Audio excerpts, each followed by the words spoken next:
Bonjour à toutes, bonjour à tous. Je suis ravie de vous accueillir pour une nouvelle conférence de notre cycle de conférences spécialement destinée à vous préparer au concours de l'ENM.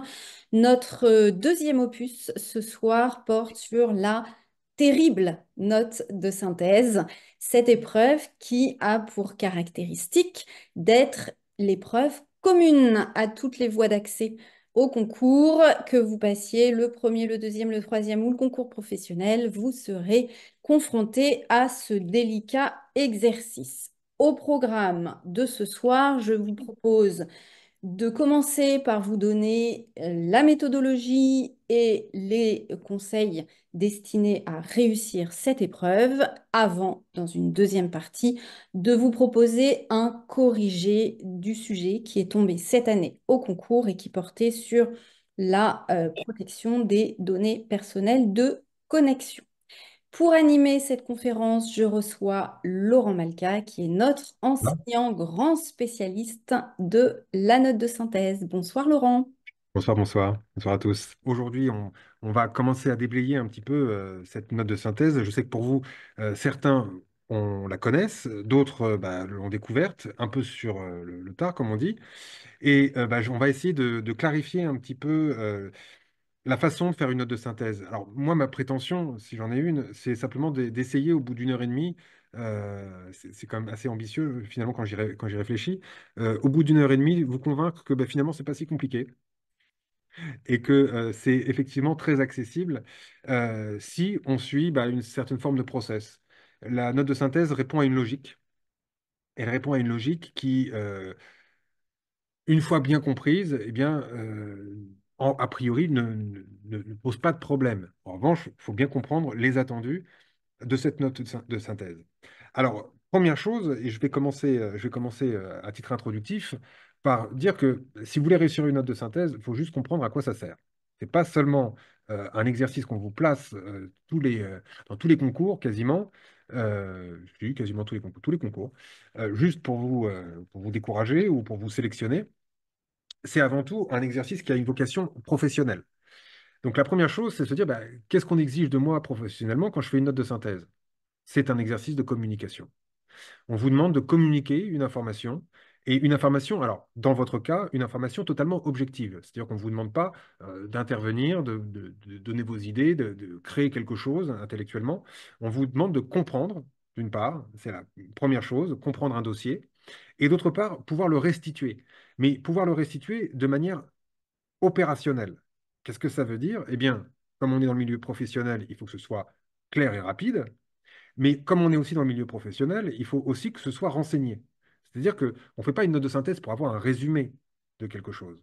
On fait une note de synthèse pour pouvoir utiliser l'information, éventuellement dans un dossier, éventuellement dans tel ou tel aspect professionnel. Donc, une fois qu'on a compris ça, en fait, on comprend qu'on ne fait pas une note de synthèse pour soi, on ne fait pas une note de synthèse pour un correcteur pour qui doit déterminer si vous avez compris les informations. On fait une note de synthèse pour qu'elle soit lisible, intelligible et accessible. Bon, là, je crois que c'est mon vocabulaire de publiciste qui ressort, mais voilà, on a tous nos déformations professionnelles, évidemment. Donc, une fois qu'on a compris ça, eh bien, on change de paradigme, on change de perspective par rapport à l'exercice. C'est-à-dire que cette fois-ci, et c'est ce que je vais essayer de faire pendant cette heure et demie, on se place du côté du correcteur. Qu'est-ce qu'il attend de nous? En fait, il attend de nous d'être clair, d'être organisé. Mais on fait une note de synthèse objective, c'est-à-dire que le but, c'est de retracer le dossier dans ses grands axes. Alors, et la détermination de ces axes, c'est ça qui vous pose problème. Quels sont ces axes? Deuxième chose, on vous demande de reprendre le dossier selon un formalisme assez, assez tracé. Il y a pas beaucoup de marge de manœuvre. On vous demande de faire une note de synthèse en 4 pages avec une introduction de temps de ligne, etc., des titres, etc., etc. Donc, il y a un respect de la forme, mais ça, c'est les choses qui arrivent le plus vite, c'est-à-dire que c'est ce que vous comprenez assez rapidement, hein, cette forme. Si ce n'est qu'il y a une petite spécificité ENM, et j'y reviendrai au fur et à mesure de mes développements. Alors, premier développement, la note de synthèse, à quoi ça ressemble? Voilà premier développement que je vais faire.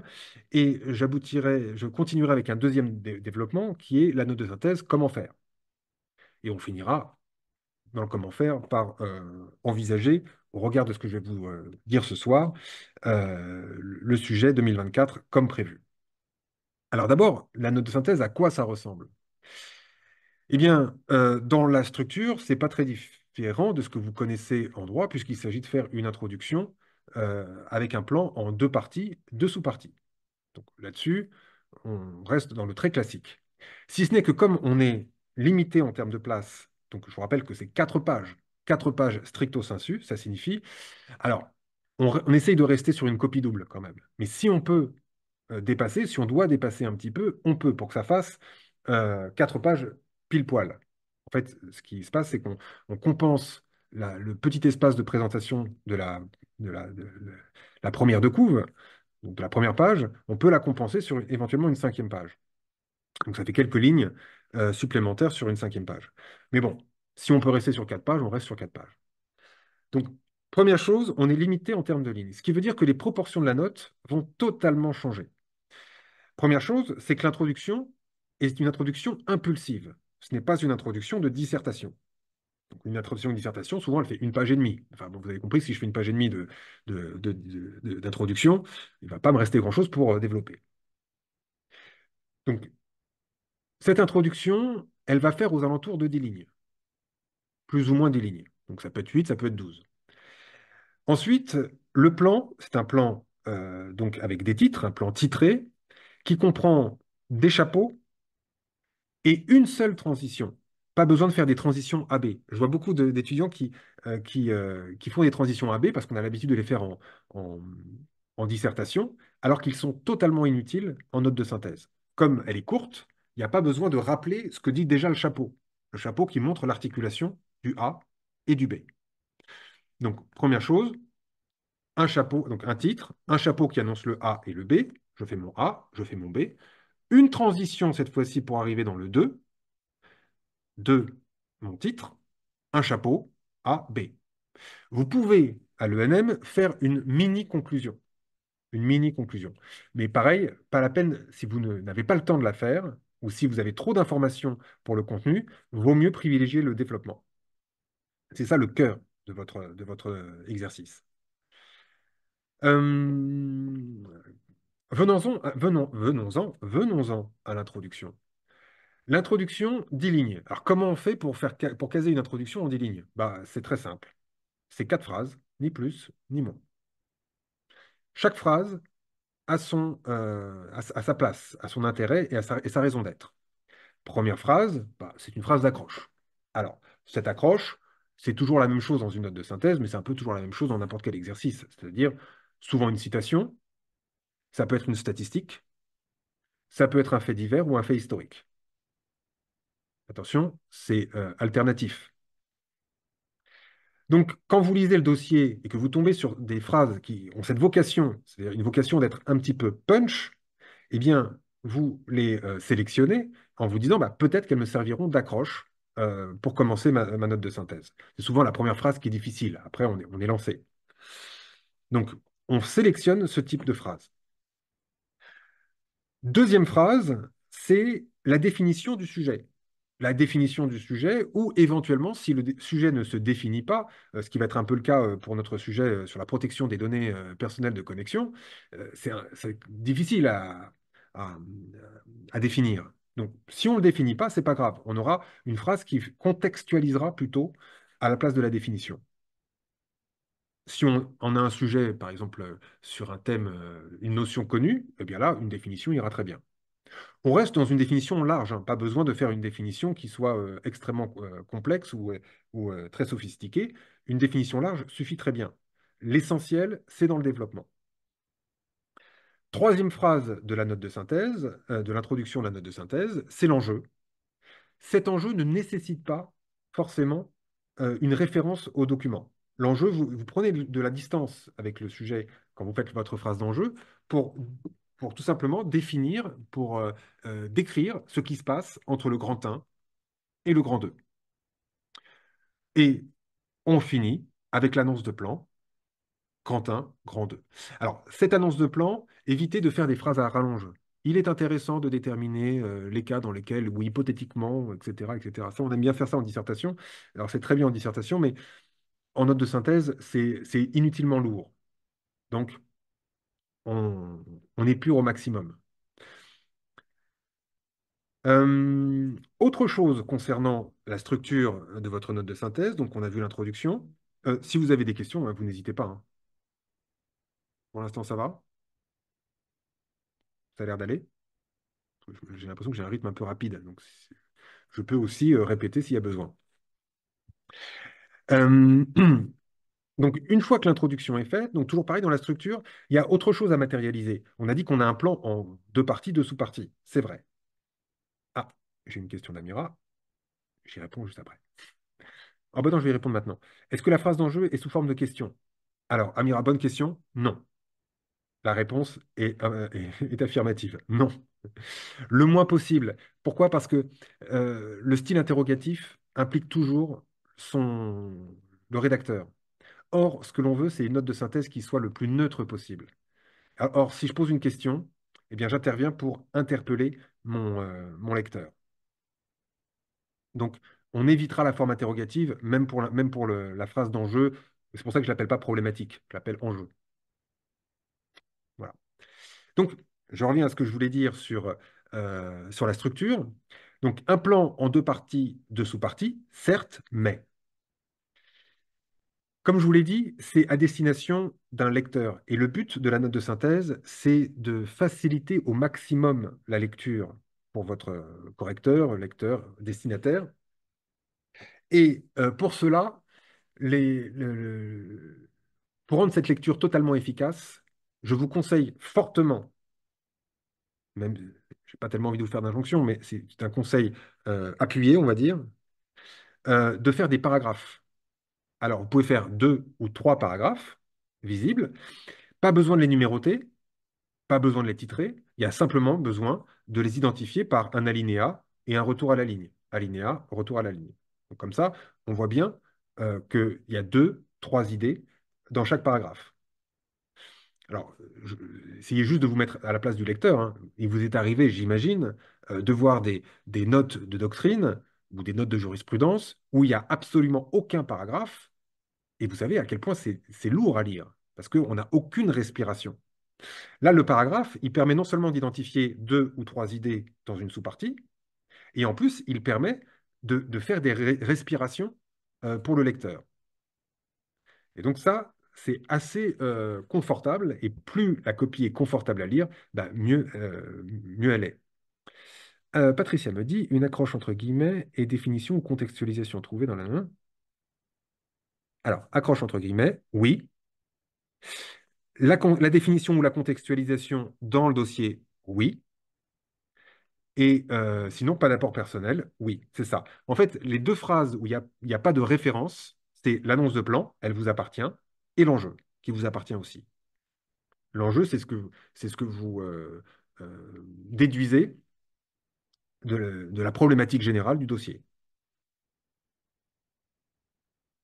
Bien. Pour ce qui est de la structure, je crois que j'ai à peu près tout dit. Je reviendrai sur les titres tout à l'heure. Là, c'est vraiment la structure, c'est-à-dire à quoi ça ressemble de loin. Deuxième point qui est particulièrement important, et là j'insiste notamment pour les candidats ENM qui ont souvent ce petit défaut, c'est la rédaction. Alors là, vous allez commencer à vous vexer, mais c'est pas ce que je voulais dire. C'est pas que vous rédigez mal, bien au contraire, c'est que vous rédigez trop. Et pour une note de synthèse, bah, il faut rédiger moins. Le principe, c'est celui du ratio. Plus j'écris de manière efficace, plus je peux donner d'informations. Plus je peux donner d'informations, plus je suis précis, plus je suis précis, plus la note est opérationnelle. Or, quand on s'habitue et quand on est habitué au style dissertatif, pardon, quand on est habitué au style dissertatif, bah, le problème, c'est qu'on a tendance à vouloir s'étendre. On a des phrases un peu expansives, trop dissertatives. Et alors là, c'est une problématique que vous devrez régler, c'est-à-dire la capacité de switcher. la capacité de dire, là, je fais une dissertation, je vais avoir un style euh, assez éloquent. Là, je fais une note de synthèse, je vais avoir un style plutôt efficace. Et c'est une considération qui doit être prise quand on fait l'un et l'autre des exercices. Ce ne sont pas les mêmes. Si vous faites des phrases trop longues, vous risquez de ne pas dire finalement grand-chose dans ces phrases et prendre beaucoup trop de place. Et donc, comme je vous l'ai dit, le ratio d'information devient plus faible. Alors, comment on fait? Première chose, c'est se dire, une phrase ne peut pas dépasser les 3 lignes. 3 lignes, c'est déjà beaucoup. On va dire que c'est notre grand maximum. Grand maximum, 3 lignes. Et quand on fait une phrase de 3 lignes, c'est qu'on va donner de l'information et de la précision.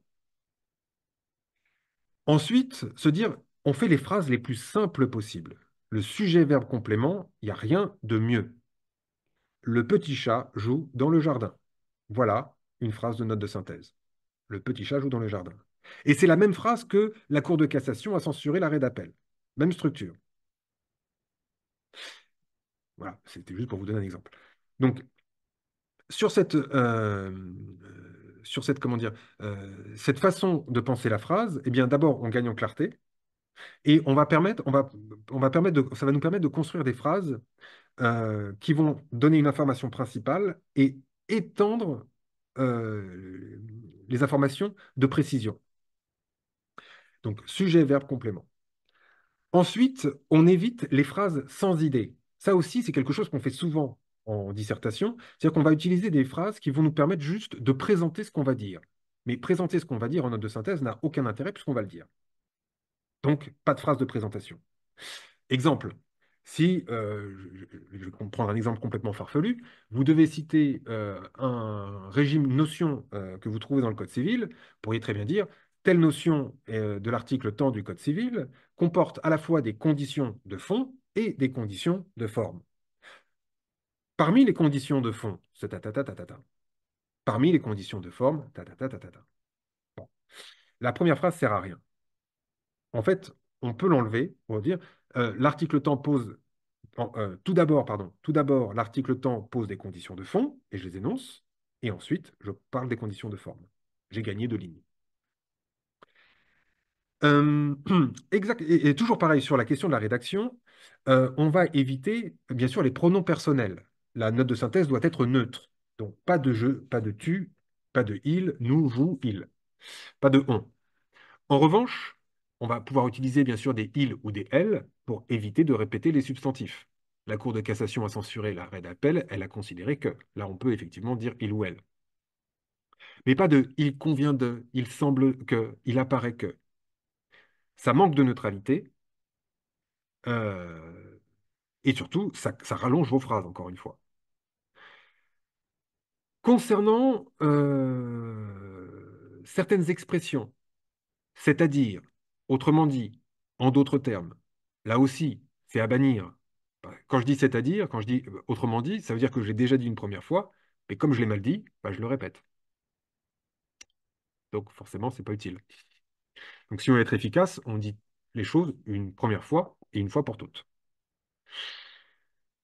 Concernant la ponctuation également, faites attention, évitez alors sauf pour l'accroche évidemment, évitez les phrases in extenso. Éviter les phrases in extenso, parce que ça, c'est une manie qu'on peut avoir assez facilement, c'est de dire, bon, après tout, les phrases du dossier sont très bien faites, je vais les reprendre telles quelles. Hum. Elles sont bien faites pour une dissertation d'abord, et ensuite, ça va créer un petit problème. Alors, effectivement, quand je dis pour une dissertation, parce que, bon, il faut savoir une chose, c'est que quand on écrit un article, bah, plus on écrit, plus on fait de pages. Bon. Euh, Le style des auteurs que vous pouvez avoir, donc de la doctrine, etc., c'est souvent un style dissertatif, justement. Donc, ce qu'il faut éviter de faire. Ensuite, si je fais ça pour tous les documents, bah, en fait, ce qui va se passer, c'est que je ne vais avoir aucune cohérence stylistique. Je vais citer tel auteur, puis tel auteur, ça va ressembler à une espèce de puzzle, de patchwork rédactionnel, et c'est pas, c'est pas heureux. Ah, Patricia me dit, on peut écrire notamment ou non. Notamment, oui, notamment, c'est pour préciser. Vous pouvez. Vous ne répétez pas dans le notamment. Alors, le notamment, c'est bien aussi pour éviter enfin, pas les répétitions, les inventaires. Inventaire, quand vous utilisez notamment, c'est pour éviter un inventaire. Vaut mieux que vous mettez notamment ceci et cela plutôt que des points de suspension. Donc, notamment, j'aime bien. Je valide. Euh, Évitez également de mettre des informations entre parenthèses. Alors, vous pouvez bien sûr mettre les références des documents, entre parenthèses doc2, mais pas d'informations. Et là, encore une fois, c'est logique. Dans une note de synthèse, puisqu'on ne donne que l'essentiel, on exclut le principal, l'accessoire, pardon. Or, qu'est-ce qu'on met dans une parenthèse? On met l'accessoire. Donc, si l'information vous paraît intéressante, eh bien, vous la rédigez telle qu'elle dans votre développement, ou alors vous l'évacuez totalement. Toujours concernant la ponctuation, évitez les quoi? Ah oui, si, évitez les points d'exclamation, pardon, pas éviter, supprimer les points d'exclamation et les points d'interrogation, ça je l'ai dit tout à l'heure. C'est, c'est- c'est- Ça évite effectivement que vous interveniez dans ce que vous dites. Vous devez être neutre sur le style.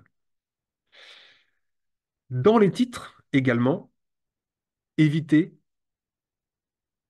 il y a beaucoup de choses à éviter quand même. Dans les titres, évitez les ponctuations. Faites des titres en une seule proposition. C'est-à-dire, ne faites pas, je ne sais pas moi, le juge d'instruction, deux points, un juge unique. Voyez? Non. Vous mettez l'idée en une seule phrase pour que ce soit beaucoup plus synthétique. Mais pareil, les titres, j'en parlerai plus en détail pour vous montrer comment on, on les, on les confectionne. Il n'y a pas d'autre mot. Euh, je crois que pour la rédaction, c'est à peu près tout. Est-ce que vous avez, vous, des questions par rapport aux copies que vous avez reçues sur le style? Rien en particulier? Je vous laisse y réfléchir.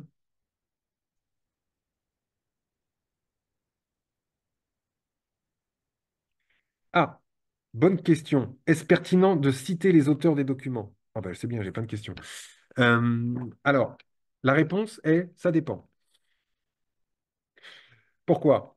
Ah bah, en fait, si jamais vous avez des stars, comment dire, incontournables, et je parle de Carbonnier, je parle de Vedel, je parle de Oriou, je parle de Aubry-Hérault, enfin, vous voyez, des stars incontournables. Vous voyez?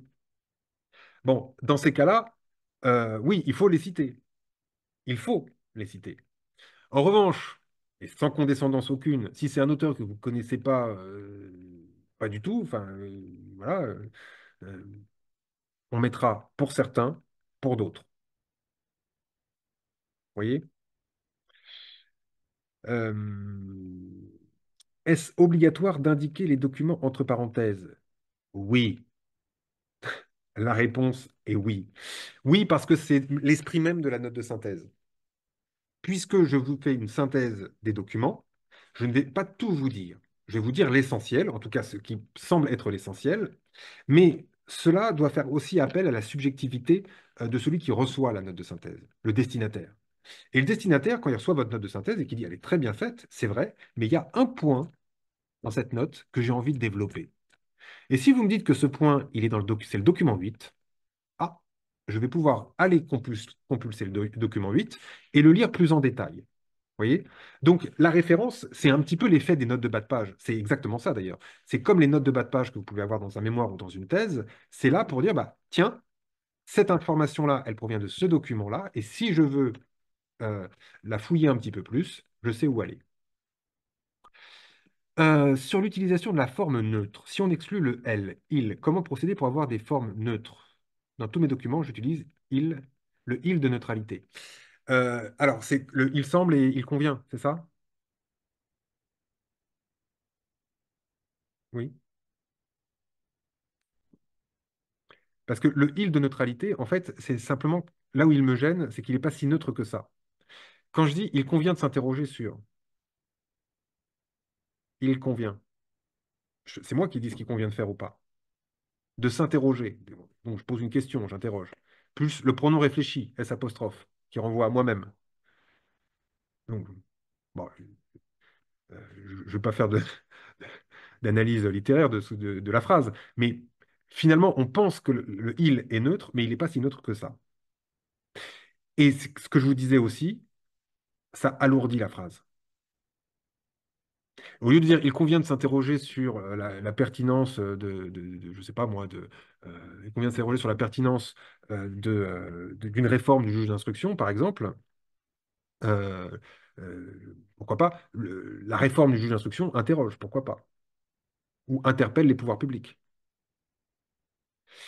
Et Patricia, oui, vous avez raison, la référence aux documents permet aussi de ne pas oublier les documents, ça vous permettra au moment de la relecture de les compter. Et il y a aussi une autre chose, hein, tout simple, qui est toute simple, là pour le coup, c'est que le correcteur, s'il n'a pas la référence des documents, il ne peut pas vous évaluer. Il ne sait pas si vous avez cité tous les documents ou pas. Même s'il connaît très bien le dossier, il y a peut-être une information qui... Bon. Et s'il doit vérifier dans tout le dossier pour savoir où vous avez pêché telle ou telle information, parce que ce n'est pas une qu'il a relevée lui, bah, vous allez un petit peu l'énerver. Il n'y a rien de pire qu'un correcteur mal luné. Voilà. Donc, référence des documents. Voilà, voilà. Bien. Alors, ça étant dit, je vais passer à un troisième point. Donc, on a vu la structure, on a vu la rédaction. Et là, un troisième point qui concerne, cette fois-ci, les grandes règles à respecter dans une note de synthèse. La première règle à respecter, c'est tout le dossier. Donc, c'est ce qu'on vient de dire à l'instant, c'est que tous les documents doivent être cités. Ça, c'est une règle. Tous les documents doivent être cités. S'ils ne sont pas tous cités, alors les correcteurs sont très variables. Il ne faut pas penser qu'il y a une espèce de doctrine bien établie sur la correction de la note de synthèse. Les correcteurs sont relativement libres. Ce qui explique que sur une même note de synthèse, on peut avoir un décalage d'un correcteur à l'autre. Mais ça, pour le coup, c'est une règle.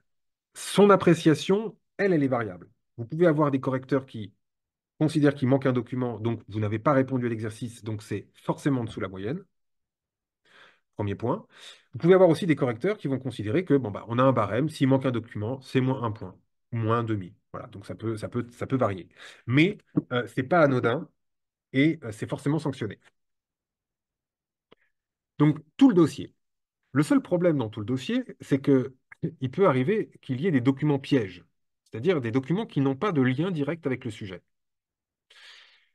Ce qu'il faut comprendre, c'est que ces documents dits pièges, qui n'ont pas de lien direct avec le sujet, ils ont au moins un lien indirect avec le sujet. C'est-à-dire qu'ils n'ont pas de lien avec le sujet, mais ils ont un lien avec un des autres documents du sujet.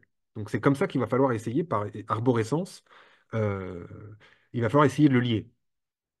Donc savoir finalement, ce document parle de quoi. Je vais vous donner un exemple tout bête. J'avais mis dans une note de synthèse sur la prostitution il y a quelques années, euh, j'avais mis un document, c'était un arrêt de la Chambre criminelle de la Cour de cassation à propos d'un point très très particulier de procédure en matière d'expulsion des étrangers.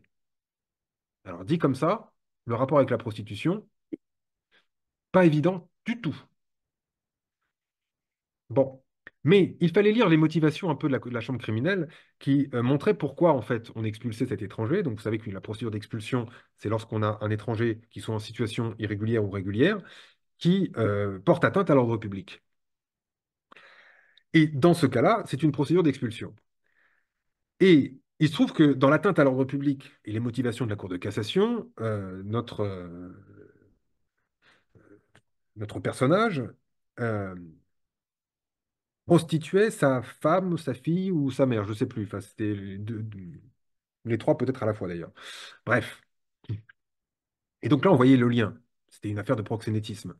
Et donc là, effectivement, sur la prostitution, il y a un moment où je parlerai du proxénétisme, ça paraît à peu près évident, et je dirais, le proxénétisme est puni par le code pénal de temps et temps d'emprisonnement, et je rajouterais, et peut faire l'objet d'une mesure d'expulsion.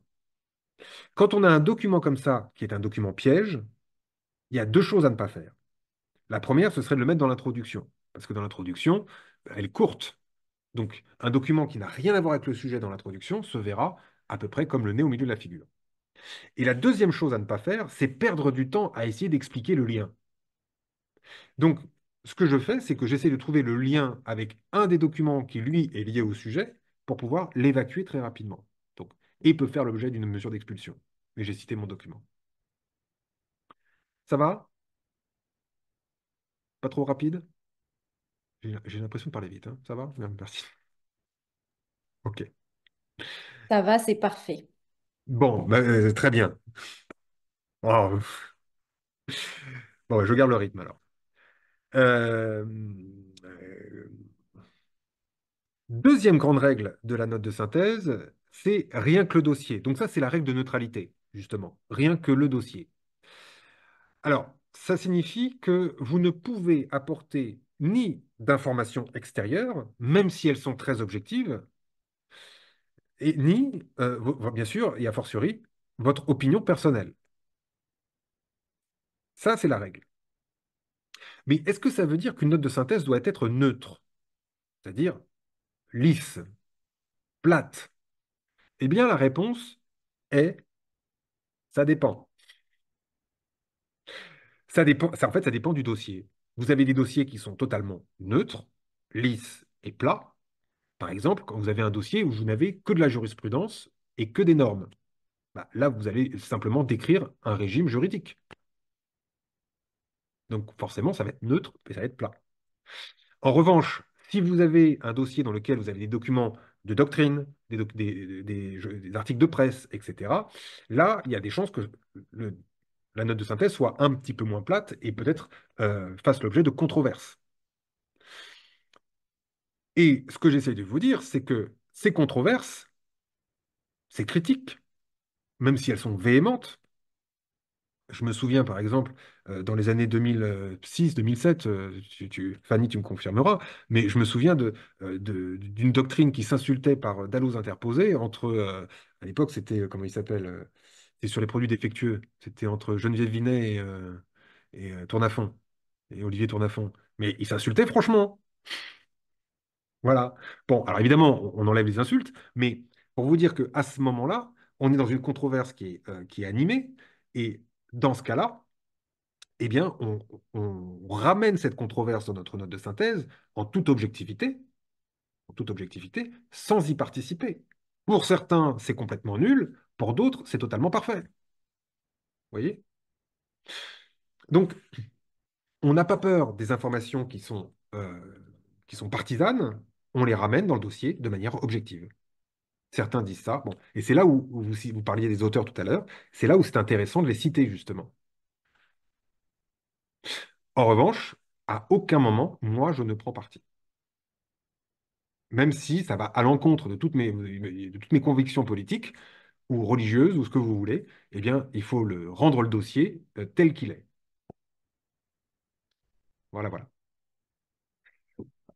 Euh, il y a quand même une troisième règle dont je veux vous parler.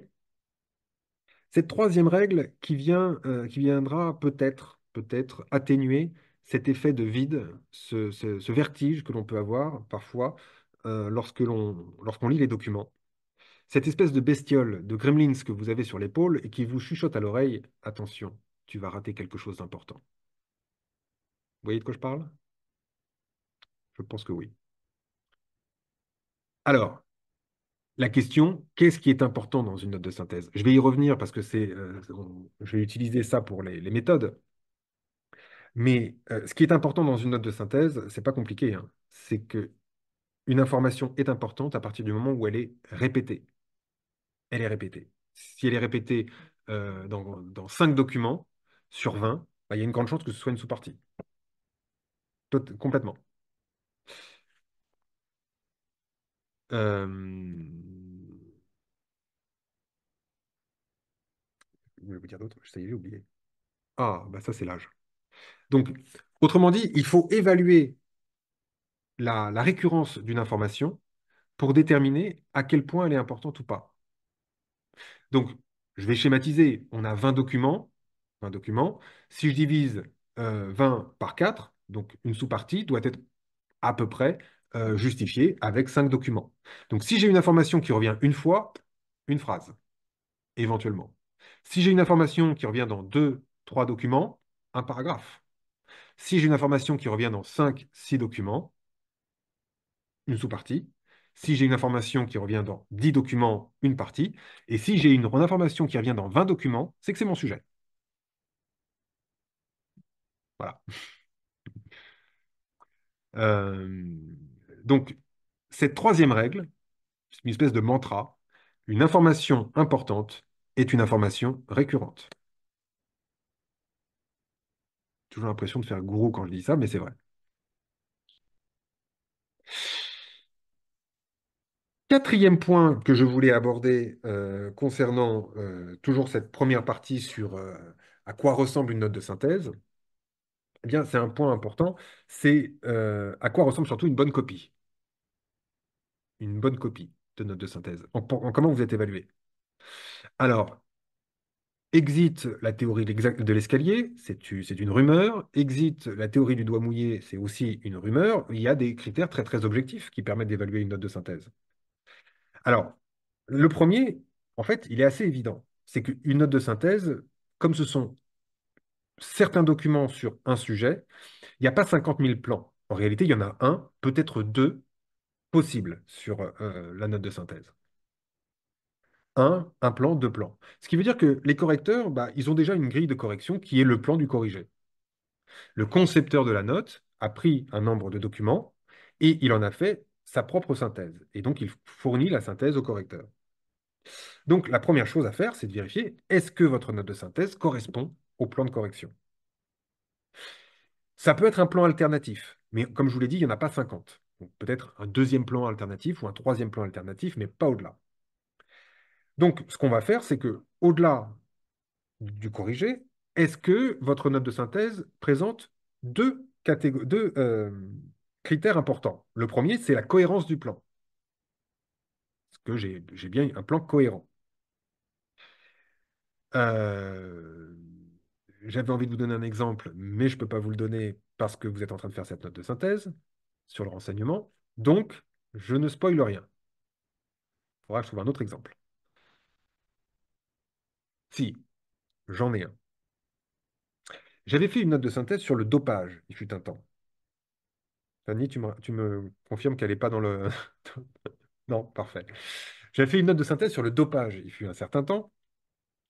Et dans cette note de synthèse sur le dopage, attendez, je suis juste perturbé parce qu'en fait, je me rends compte que j'ai plus d'électricité dans mon ordinateur et que ça pourrait être dramatique si tout devait se couper. Voilà. Et dans cette note de synthèse sur le dopage, eh bien, on parlait de l'AFLD, donc l'Agence française de lutte contre le dopage, qui est une autorité publique indépendante qui s'occupe du dopage. Très bien. Et la plupart des étudiants ont commencé par me parler des pouvoirs de l'AFLD. Qu'est-ce qu'elle peut faire? Elle peut faire des contrôles antidopage, elle peut donner des sanctions disciplinaires, etc., etc. Et ils finissaient par me dire quel était le statut de la FLD, une autorité publique indépendante, etc., etc. Je ne sais pas si vous voyez l'incohérence. En général, quand on parle d'une autorité, on parle d'abord de son statut, qu'est-ce que c'est, et ensuite ses fonctions, qu'est-ce que ça fait. Et là, tout de suite, les étudiants ont parlé des fonctions. Pour une raison bien simple, c'est pas qu'ils sont eux-mêmes incohérents, c'est que quand on voit les documents qu'on va lire, c'est que ce qui nous paraît le plus important, bah, c'est les fonctions. C'est à quoi ça sert? C'est parce qu'on a une vision très utilitariste des choses. Et donc, grand 1, les fonctions, grand 2, le statut. Ce qui, bon, de manière générale, nous paraît pas très logique. Commençons par le statut, puis ensuite les fonctions. Si vous lisez n'importe... Je sais pas moi, si vous lisez le code de commerce pour savoir ce que c'est qu'une société anonyme ou une société à responsabilité limitée, etc., bah, vous verrez qu'on parle d'abord du statut, comment elle se crée, qu'est-ce que c'est, etc., et ensuite le régime, et pas l'inverse.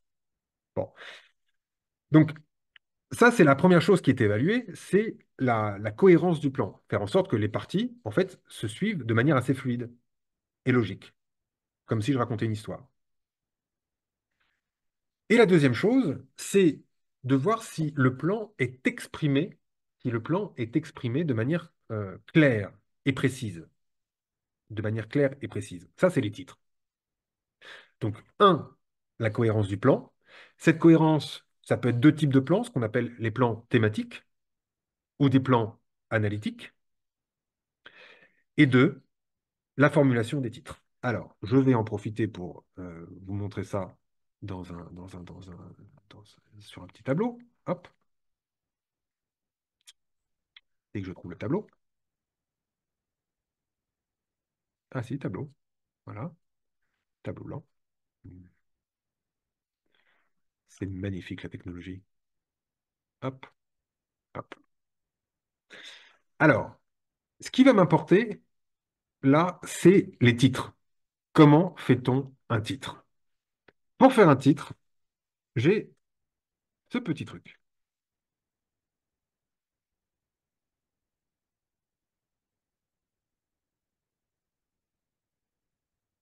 Voilà comment on peut construire un titre. Donc, je passe à l'étape suivante. Non, pas du tout. Je vais vous expliquer un petit peu ce que ça veut dire. Évidemment, c'est une boutade. Un titre, il est composé de plein de choses. D'abord, on peut parler du sujet. Exemple, j'ai une note de synthèse sur le juge d'instruction. Donc, le sujet, c'est, hop, le juge d'instruction.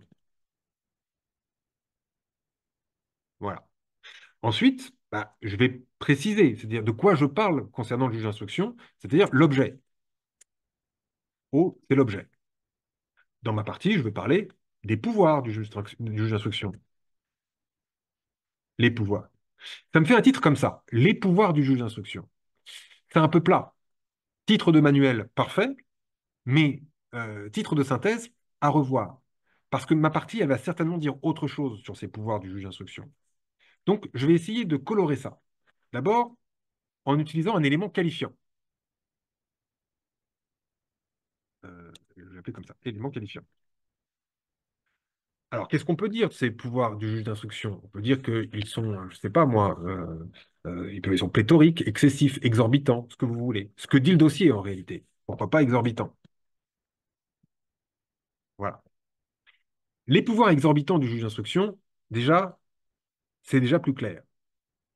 Et je peux, si la partie enfin, si les informations que je mets dans ma sous-partie sont mis en gage, je peux encore ajouter un élément que je vais appeler l'élément dynamique. C'est-à-dire un mouvement qui ajoute un mouvement. Donc, ces éléments dynamiques, c'est tous les mots qui finissent en tion, T-I-O-N, qui ont le suffixe en tion, ou les mots ou les adverbes substantivés. Par exemple, euh, le renforcement. Le renforcement. Donc ici, les pouvoirs exorbitants du juge d'instruction, si jamais dans mes informations que je relève, je dis que ces pouvoirs, il les a depuis le 19e siècle, depuis sa création, bah, je pourrais dire traditionnellement. Hop, voilà, pour montrer que ça fait longtemps qu'il les a. Des pouvoirs traditionnellement exorbitants du juge d'instruction. Alors, vous remarquerez que le S, le sujet, je l'ai mis entre parenthèses, parce que le sujet, on le mettra principalement dans le 1 et dans le 2. Il n'est pas utile de le mettre dans les A et B. Alors, les A et B ont vocation à être plus précis que les 1 et 2. Donc, pour éviter d'alourdir mon titre, je vais retirer le sujet. On a compris que je parle de ça, puisque je l'ai mis dans le 1 ou dans le 2. Mais automatiquement, dans le 1 et le 2, je mets l'intitulé du sujet. En substance, hein, en substance, si vous avez des sujets qui sont vraiment très très très longs, c'est pas forcément la peine. On va essayer de les synthétiser un petit peu. Ça va pour les titres? Alors, ce que je vous donne là, c'est un simple, comment dire, un simple conseil. C'est-à-dire que je suis sûr que parmi vous, vous êtes certainement beaucoup à savoir faire des titres presque de manière naturelle. Et dans ce cas-là, vous n'avez pas du tout besoin de ma petite intervention. Mais si jamais, si jamais vous avez des difficultés à faire des titres simples, concis, précis, bah, on peut utiliser cette façon de les construire. C'est c'est un petit truc que je donne à mes étudiants de première année, ça marche très bien. Voilà. Après, on a des titres plutôt éloquent. Bien. Alors, une fois que ça c'est dit, eh bien, je vais continuer sur cette idée que le correcteur, lorsqu'il a un plan qui est cohérent, lorsqu'il a un plan qui est bien exprimé, avec des titres très clairs, ben, en fait, il vous prénote en note de synthèse. Comme je vous l'ai dit, la qualité de la note de synthèse, elle se voit assez rapidement. On va lire aussi l'introduction. Est-ce qu'en 10 lignes, vous avez réussi à impulser le sujet? Et là, bon, bah, même si on ne le fait pas sciemment, ou consciemment plutôt, eh bien, on le fait presque de manière inconsciente. On vous prénote. Tiens, ça a l'air d'être une bonne note de synthèse. Et si vraiment je tombe sur le plan de correction avec des titres qui sont très clairs, bah moi je me dis, tiens, a priori, cette note, elle vaut 14. A priori, a priori. Après, je lis à l'intérieur.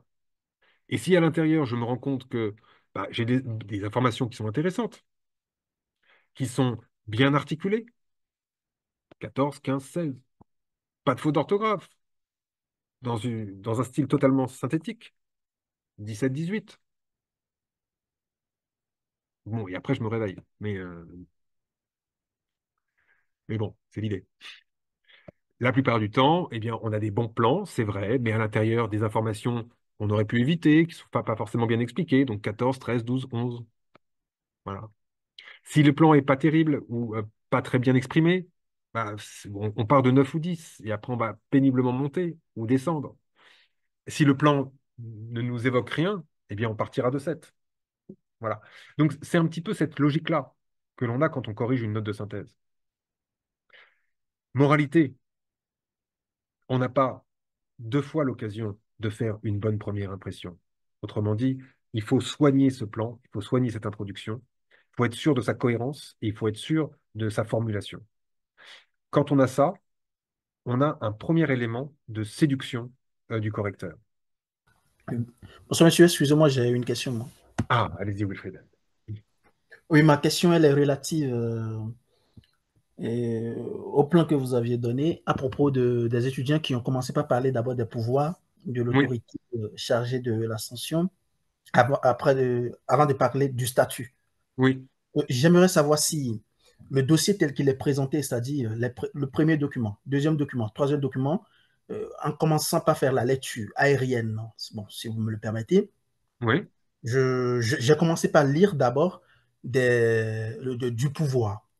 C'est-à-dire les premiers documents ont traité du pouvoir. pouvoir, oui, Et après ces documents, je suis arrivé à un niveau où j'ai commencé par lire des documents qui sont relatifs au statut de l'autorité.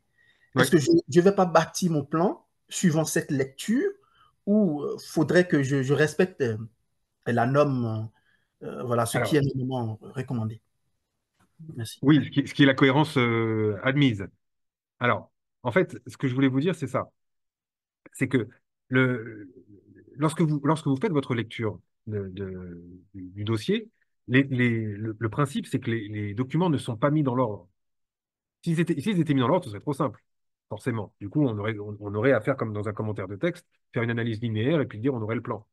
Mais non, justement, l'idée, c'est de dire bah, les documents sont complètement mis de manière aléatoire sur votre page de garde, et c'est à vous de recréer un ordre. C'est en fait, cette note de synthèse, elle est là aussi pour tester votre logique. Vous voyez? Je ne sais pas si j'ai bien répondu à votre question. Oui, oui, oui, oui, j'ai compris. Je comprends bien. Voilà. Donc, d'ailleurs, c'est le principal euh, comment dire, élément sur lequel on vous évalue, c'est cette capacité à organiser les idées. Et donc, D'accord. on considère que bah, il y a forcément des idées premières qu'on est obligé de, euh, de traiter avant des idées secondes. C'est par exemple le cas du principe limite. Ça n'aurait aucun sens que je commence par les limites si je n'ai pas d'abord évoqué le principe. Vous voyez? Oui. Donc, c'est ça qu'on essaie de vous faire faire. D'accord. J'ai compris, monsieur. Merci. Bon, pas d'autres questions a priori.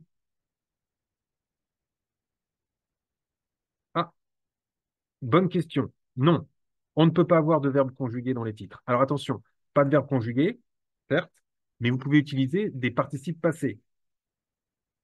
Une réforme critiquée, par exemple. Parce que là, le participe passé vaut adjectif. Mais pas. pas moi, des auteurs qui manifestent une critique. Voilà. Que des formes nominales de préférence. Bien. Eh bien, nous allons passer à la deuxième partie, la partie, là, à mon avis, la plus intéressante, qui est comment on fait une note de synthèse. Comment qu'on fait? On va dû l'appeler comme ça. Comment qu'on fait? Donc, comment fait-on une note de synthèse? Les méthodes, en fait, tout simplement parler des méthodes. Et en fait, les méthodes, elles ne s'apprécient qu'au regard d'un critère, c'est le critère du temps. Et ce temps, vous allez le diviser, on le divise traditionnellement comme ceci. Hop, je vais faire une petite division. Hop. Alors, donc forcément, ça c'est un schéma que je devrais faire à chaque fois parce que je le refais à chaque fois, mais bon, ça prend un peu de temps pour pas grand-chose. Voilà. Voilà. Bon, grosso modo, hein, j'essaye de créer des proportions. Mais l'idée pour faire une note de synthèse, c'est que on va diviser ce temps comme ça en disant qu'on a 20 minutes pour analyser le dossier. Ensuite, après ces 20 minutes, une fois qu'on a bien analysé le dossier, on va passer à la suite, hein.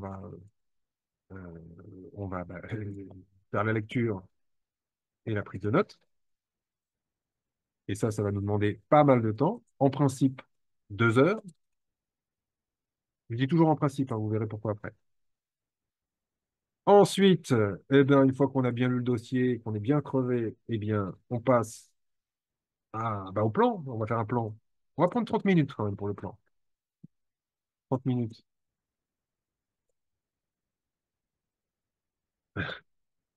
pour le plan. Vous êtes en train de saloper mon schéma, hein. Vous savez. Bon, non, mais c'est pas grave. Ensuite, 30 minutes de plan. Ensuite, il faut rédiger. Bon, on va prendre 2 heures de rédaction. Bon, voilà. Et puis, on va s'octroyer, parce que c'est le grand luxe, on va s'octroyer, hop, 10 minutes de relecture. Voilà. Ça, c'est à peu près. Bon, alors tous les profs de notes de synthèse ne sont pas forcément d'accord sur à la minute près, mais c'est à peu près c'est à peu près ce qu'on recommande.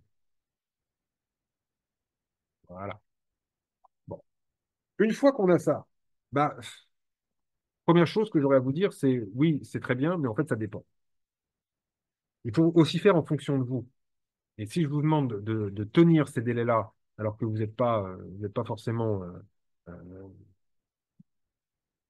un étudiant ou un candidat robot qui pourrait les tenir, ça ne sert à rien. Ce qu'il faut, c'est se connaître un petit peu et puis se dire, bon, après tout, quels sont mes atouts? Quels sont mes défauts? Est-ce que je mets du temps à analyser? Est-ce que je mets du temps à lire? Est-ce que je mets du temps à trouver un plan? Est-ce que je mets du temps à rédiger, etc. Ou est-ce que je suis rapide particulièrement dans une de l'une de ces fonctions? En fait, l'idée, c'est juste de se dire, mais quel est le moment le plus important? Et le moment le plus important, c'est la rédaction, parce que c'est ce que vous rendez. Donc, c'est un moment incompressible. Quand je dis important, c'est qu'il est incompressible. Autrement dit, si j'ai besoin, admettons que je sois dans ce cadre-là, si j'ai besoin de 2 heures de rédaction, je reste sur mes 2 heures de rédaction. J'essaye pas de prendre moins. Non, c'est 2 heures de rédaction, j'ai besoin d'être à l'aise. Il me faut bien sûr 10 minutes de relecture pour être à l'aise, et il faut bien sûr que je fasse un plan. Donc, 2 heures plus 30 plus 10, ça fait 2h40. Ça, c'est mon temps incompressible. Et il va varier en fonction de vous, en fonction de la rédaction. Si je mets 1h50, 1h50, 1h30, si je mets 2h20, je vais euh, aménager mon temps. Ça veut dire quoi? Ça veut dire que l'analyse du dossier et la lecture prise de notes, pour le coup, ça c'est un temps compressible. Et si je dois gagner du temps, c'est sur ces 2h20 de lecture prise de notes et d'analyse que je vais essayer d'en gagner. Ça, c'est si vous avez besoin de temps. Bon, ça étant dit, les méthodes à proprement dit, à proprement parler, elles sont là. Toujours par rapport au temps. Qu'est-ce que vous entendez par analyser le dossier? Ah, bonne question, Léa. C'est justement ce qu'on va voir par la suite dans les méthodes. Analyser le dossier, c'est, comment vous dire, prendre le dossier, le humer un peu, le sentir, le sous-peser. Non, je plaisante complètement. Non, c'est analyser le dossier, c'est de voir comment il est constitué. C'est-à-dire ne pas se laisser surprendre par ce dossier, et puis pourquoi pas prendre des informations qui vont m'aider, soit pour organiser ma lecture, soit pour organiser mon plan. Ça, vous verrez ça après.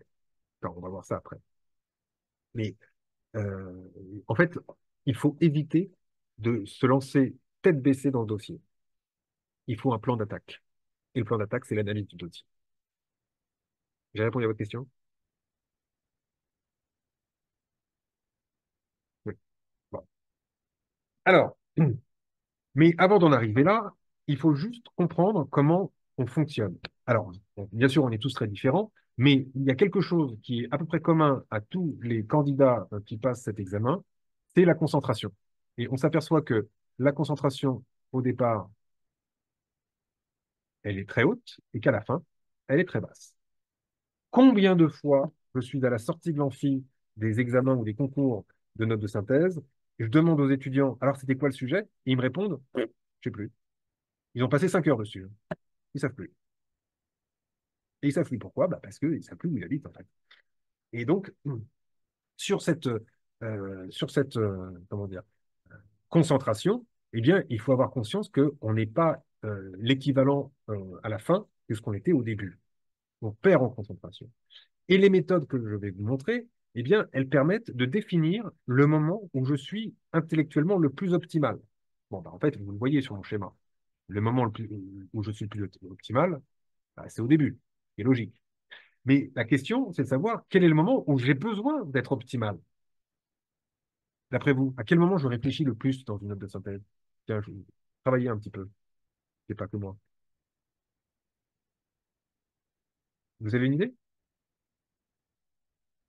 Parmi ces différentes étapes, à quel moment on réfléchit le plus? Le plan, oui, c'est vrai. Effectivement, le plan. Le plan, pourquoi? Parce que c'est le moment où on va organiser les idées. On en a plein, on les a collectées à la lecture, et bah, le problème, c'est que bah, on en a plein et hop, bah, on en a, voilà, hein, j'aime bien les schémas. Voilà. On en a plein, mais vous voyez bien ici, on n'est pas au stade de concentration maximale. On a déjà perdu 50% de cette concentration. Mais c'est vrai, c'est un moment où on doit réfléchir particulièrement. Et ça, c'est la première méthode que je vais vous montrer. Comment on fait une note de synthèse à partir d'un travail au moment du plan. Mais il y en a une deuxième que je vais vous montrer quand même, parce que j'aime bien. C'est une méthode où on commence à réfléchir, bim, ici. Hop, au moment de l'analyse, la fameuse analyse. Donc, gros avantage ici, c'est que l'analyse, eh bien, je vais profiter de cette concentration maximale du moment où j'ai le plus mes facultés intellectuelles. Je vous montre? Je vous montre. Alors, ça se passe comme ça. Ça se passe comme, voilà, comme ça. Je vais y arriver. Ça se passe comme ça. Première méthode, c'est ce que j'appelle l'analyse linéaire. Alors, pourquoi linéaire? Bah, parce qu'en fait, ce qu'on va faire, c'est qu'on va créer une suite. On va créer une suite de, hop, analyse linéaire. Linéaire. On va créer une suite de documents, un ordre de lecture qui va nous permettre de faciliter la lecture. Mais cet ordre de lecture, il sera vraiment exploité une fois que j'aurai tous les documents, c'est-à-dire au moment du plan. C'est la méthode la plus classique qui soit. Analyse linéaire implique de prendre en considération cette concentration, mais puisque je suis frais au début et que je suis moins frais à la fin, je vais profiter pour classer les documents en fonction de cette fraîcheur. Eh ben, alors, comment bien organiser la prise de notes avant la rédaction? Eh ben, justement, ça va faire partie de. Vous allez voir, c'est une suite logique. Donc, premier postulat, je vais organiser mes documents en fonction de la fraîcheur. Qu'est-ce que ça veut dire? Bah, tant que je suis frais, je vais lire les documents supposés les plus complexes en premier.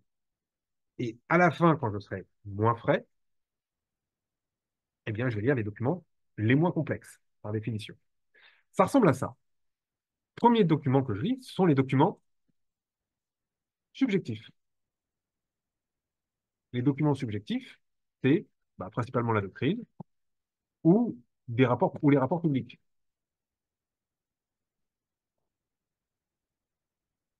Type rapport de la Cour de cassation, rapport du Sénat, du Conseil d'État, de l'Assemblée nationale, ce que vous voulez. Bon.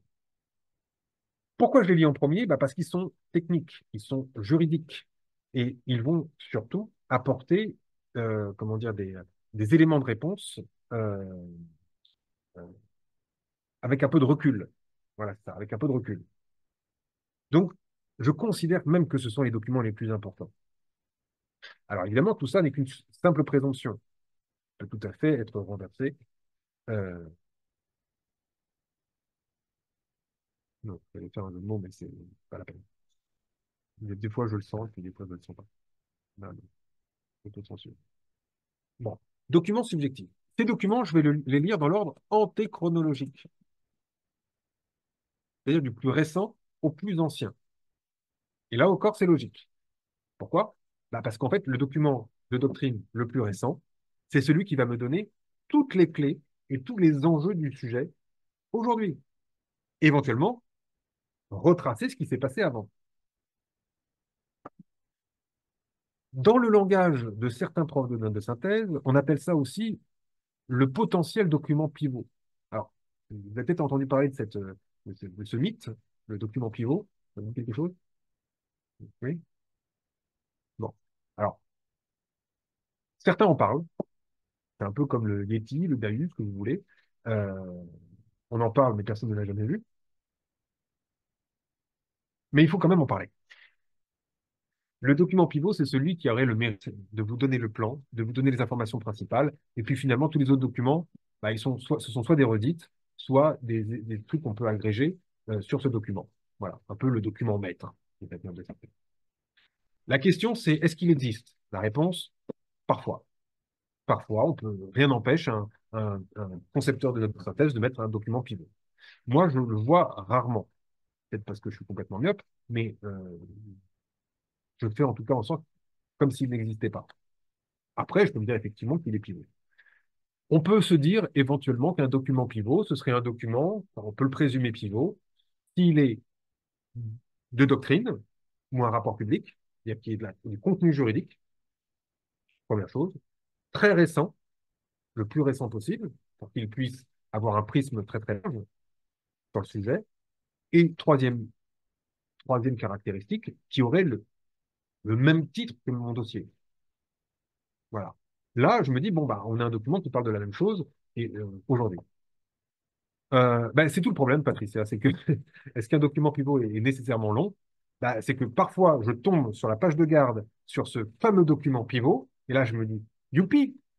Sauf que je vais les regarder, et en fait, c'est trois phrases qui me disent des choses très très générales, absolument pas exploitables, ou très peu exploitables. Voilà. Maintenant, si effectivement vous tombez sur ce type de document avec beaucoup d'informations, là oui, bon, je peux bien admettre qu'il soit pivot. Mais passez pas votre temps à essayer de le trouver. C'est ça que j'essaie de vous dire. Soit ça vous saute aux yeux, soit si vous ne l'avez pas trouvé, c'est pas grave. Et puis surtout, il est pas nécessairement là. Ensuite, je lirai dans un second temps les documents objectifs. Alors, ce que j'appelle les documents objectifs, c'est les normes, d'accord, et la jurisprudence. Dans cet ordre-là, d'abord la loi, et ensuite les décisions de justice, évidemment. Alors, en revanche, normes et jurisprudence, je les lirai dans l'ordre, cette fois-ci, chronologique. Alors, pour une raison bien simple, c'est que comme ce sont des documents objectifs, ils sont décontextualisés. C'est-à-dire que vous avez, en tout cas pendant mes études, je ne l'ai pas encore vu, c'est-à-dire un arrêt avec son commentaire à l'intérieur. Et bon, je sais que de plus en plus, la Cour de cassation et le Conseil d'État font des efforts, mais quand même, on n'est pas encore au stade du commentaire. Donc, comme ce sont des documents qui sont décontextualisés, je n'ai qu'une solution. Je n'ai qu'une solution. Et il est plus facile pour moi de les lire dans l'ordre chronologique pour montrer la construction jurisprudentielle ou l'évolution normative plutôt que de faire l'inverse. Faire une déconstruction, c'est plus difficile. Donc, dans l'ordre chronologique. Mais surtout, et c'est là où ça devient machiavélique, c'est que ces documents objectifs, souvent, bah, je n'ai même pas besoin de les lire. Pourquoi?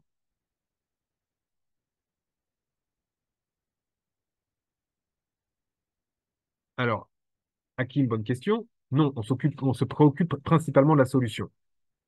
Et effectivement, Léa a raison, c'est que par définition, les documents subjectifs de doctrine bah, vont vous parler de telle loi ou de tel arrêt de la Cour de cassation ou telle décision du Conseil d'État ou du Conseil constitutionnel. Et autant vous pouvez mettre en cause l'appréciation d'un auteur sur tel ou tel arrêt, mais sur le sens de l'arrêt, il ne va pas se tromper. Il vous donnera le sens. Et comme vous l'avez déjà lu, bah, ce n'est pas la peine de le lire une deuxième fois. Alors, pour répondre plus précisément à la question d'Hakim, est-ce qu'on doit tout lire? Non, en principe, quand on lit un arrêt, ce qui m'intéresse principalement, c'est, comment on peut appeler ça? C'est la solution, mais, mais il n'est pas inintéressant comment dire, de donner quelques éléments de fait pour le contextualiser dans la note. Ne pas avoir juste des solutions de Cour de cassation ou de Conseil d'État qui se suivent. Euh, Alors, ils ne sont pas forcément là pour habiller le propos, les arrêts. Ça peut être soit des arrêts illustratifs, dans ce cas-là, on les prend comme tels, et on ne s'attarde pas dessus, ou alors ça peut être des arrêts qui vont poser un principe. Si vous avez un arrêt de principe, là, en principe, cet arrêt, justement, on devrait avoir plusieurs documents qui en parlent. Donc, ils vont rentrer dans cette idée de dire que c'est une information importante. Et si, je vais vous dire un truc tout bête, mais si vous avez euh, un arrêt de revirement, et vous voyez que c'est un arrêt de revirement, et vous voyez que la doctrine en parle, que vous l'avez in extenso, qu'il y a des auteurs qui sont d'accord, des auteurs qui ne sont pas d'accord, bref, que vous avez 5 documents sur cet arrêt, sur 20, eh bien, vous allez consacrer une sous-partie à l'arrêt en détaillant les faits, en détaillant la procédure et en détaillant le, euh, la solution. Voilà. Bon, c'est un cas exceptionnel, mais ça peut arriver. Je me souviens très bien d'une note de synthèse en 2010 sur l'imprévision. Donc, il y avait l'arrêt Forestia. Évidemment, c'était le point central de cette note de synthèse. Bah, je le détaille, évidemment. Logique. Mais si ça n'est qu'un arrêt illustratif, eh bien là, le juge ou la Cour de cassation ou un juge d'appel, même un juge d'appel, euh, a jugé ceci dans tel cas. Ni plus, ni moins. Et pour finir, les troisième type de documents qu'on va lire, et ce à la fin, c'est la presse. Alors, la presse, il faut faire attention. Parce que la presse, oui, j'attends de la presse que ce soit de l'illustration, de la pure illustration. Mais parfois, la presse, elle est un petit peu plus, on a des choses un petit peu plus fouillées. Par exemple, si vous avez une interview d'un professeur de droit renommé, bah, là, j'aurais peut-être presque envie de le mettre dans la doctrine, vous voyez, dans les documents subjectifs. Mais dans la plupart des cas, la presse, on la lit en dernier. Alors pourquoi? Bah, parce que quand on regarde notre schéma, si il ne me reste plus qu'à la fin de la lecture que des documents de presse, eh bien, je vais pouvoir en retirer l'information beaucoup plus facilement, beaucoup plus sereinement que s'il me restait 3 documents de doctrine. Vous voyez? Les informations dans la presse, elles sont visibles. Aujourd'hui, plus personne ne lit la presse. Alors, pour que les journaux se vendent, eh bien, on fait des titres explicites avec des chapeaux, des encarts, et si on n'a pas compris, on met des images. Donc, je présuppose que la presse est plus facile à lire que le reste. OK?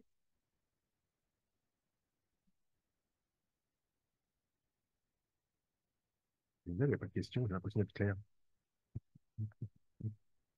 Bon, alors, une fois qu'on a fait ça, alors ça, ce classement linéaire, il se fait en quelques secondes, non, j'exagère, en quelques minutes. En fait, c'est très simple. Ce que je fais, c'est que je prends ma page de garde, je prends ma page de garde, les documents subjectifs, je les surligne en rose, les documents objectifs normes en, en bleu, les documents objectifs jurisprudence en jaune et la presse en vert. Alors, les couleurs n'ont rien d'impératif. Vous faites ce que vous voulez sur les couleurs. Un exemple. Euh, mais tout ça pour dire, voilà, j'ai identifié les différentes natures de documents. Ensuite, je recrée un ordre en fonction de savoir si ça doit être antéchronologique ou chronologique, etc. Et une fois que j'ai mon nouvel ordre de lecture, je commence à lire. Donc ça prend, allez, on va dire 5 minutes, 6 minutes. Enfin, je dis ça, mais c'est capable de... Non, peut-être pas 10 minutes, mais pour les 5-6 minutes, c'est bien. Et après, je lis. Et je lis les documents selon cet ordre. Ça va donner ça. Alors, de la manière suivante. Pareil, ce n'est qu'une suggestion. Après, vous faites comme vous voulez.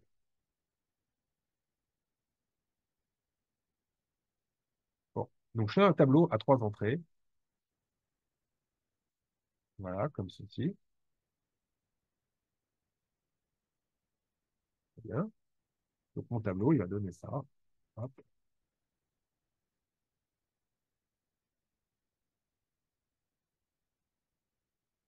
Bon, à peu près ça, quoi. Avec ici, bah, mes références de documents. Là, euh, mes informations, donc le résumé finalement euh, des documents.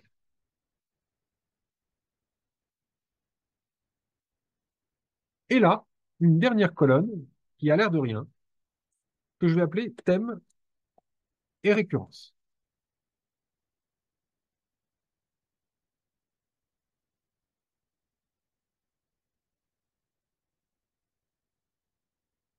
Je vais en dire un petit peu. Non, ça ne fait pas. Non, thème et récurrence. Il est tout petit, mais c'est pas grave. Tout petit, mais c'est plus important.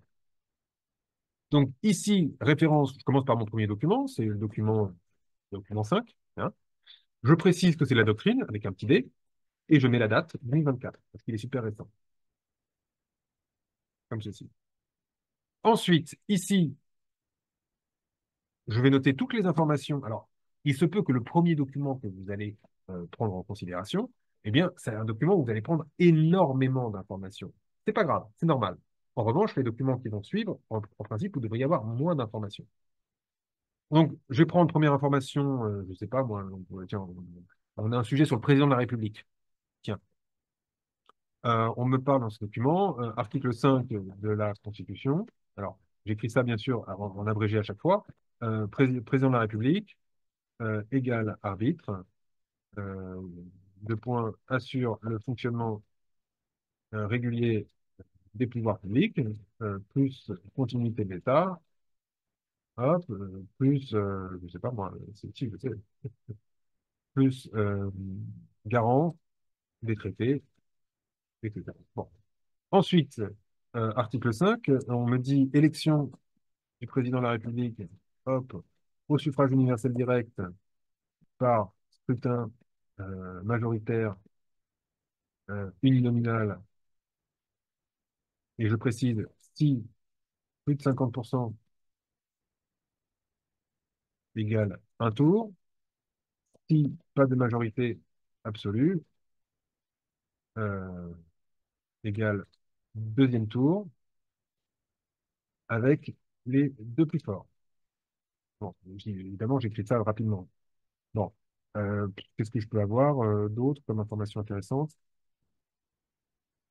Président de la République, hop, deux points, nomme le Premier ministre et le gouvernement, hop, nomme aux emplois civils, etc., etc., et militaires. Bon, bref, vous avez compris le principe. Une fois que j'ai fini, une fois que j'ai fini de prendre les informations, là, cette fois-ci, hop, je fais un petit trait pour montrer que le document est fini. Et là, dans la troisième colonne, ce que je vais faire, bah, c'est que je vais montrer, euh, je vais montrer quoi? Ah bah si, je vais poser, pardon, je vais y arriver, je vais poser les thèmes, de quoi j'ai parlé, en un mot, par des mots-clés. Au fond, j'ai parlé, un, de son statut, 2 de son élection et 3 de ses pouvoirs. Voilà. Et je fais la même chose avec les documents. Ah, vous voyez pas la première colonne? Pourquoi vous voyez pas la première colonne? Non. Si je fais ça, vous la voyez?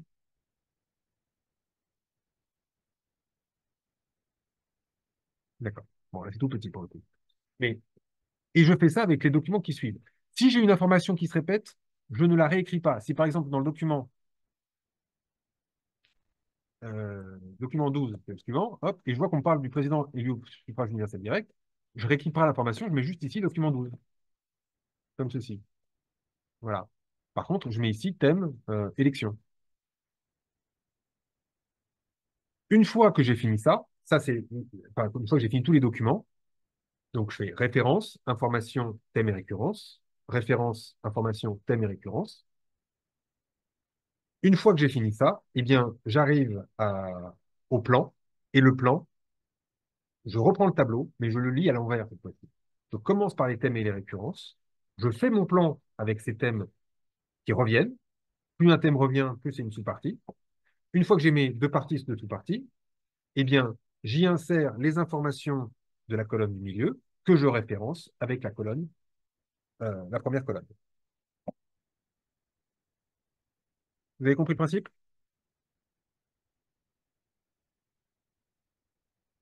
Bon, voilà une façon de faire. Il y en a d'autres, hein. Méthode linéaire. Rien d'extraordinaire. Elle est assez simple euh, d'exécution euh, et assez logique, finalement. Deuxième méthode que je vais vous montrer. Alors, Fanny, tu m'arrêtes. On a un peu plus de temps ou pas? On va t'accorder un petit peu plus de temps, Parce oui. que je me suis rendu compte que j'étais super bavard, en fait. Mais oui, mais c'est très intéressant tout ce que tu nous dis. Je pense qu'on ne t'en voudra pas. Et au pire, je rappelle à nos auditeurs que nous sommes enregistrés et que le replay sera bien sûr disponible. Si les estomacs crient famine un peu avant, vous pourrez voilà, vous sustenter et regarder la fin dans une autre session. On peut dépasser un peu maintenant, pas trop non plus. Sois Bon, raisonnable. je vais juste expliquer la méthode thématique avec le corrigé. De toute façon, nous tenons à votre disposition le corrigé écrit du sujet 2024. OK. Voilà. Alors, juste pour finir, pour vous dire, alors si, question, si le document 12 reprend les informations du document 5, en fait, ce que je fais, c'est que je mets juste document 12 ici, pour dire que c'est la même information. Pas besoin de la réécrire ici. En revanche, puisque ça parle de l'élection au suffrage universel direct, je mettrai ici élection. Il faut que je trouve la récurrence. Ça, c'est important que le thème soit répété. Que je vois bien qu'il y a une répétition du thème, parce que ça me fait dire que bah, j'ai plusieurs documents qui me parlent de l'élection, et donc il faut que je la... euh, Alors, sur la question, où peut-on trouver les corrigés de 2024?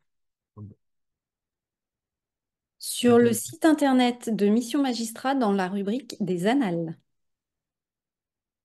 Voilà. Bon. Alors, attendez, je vais enlever le partage.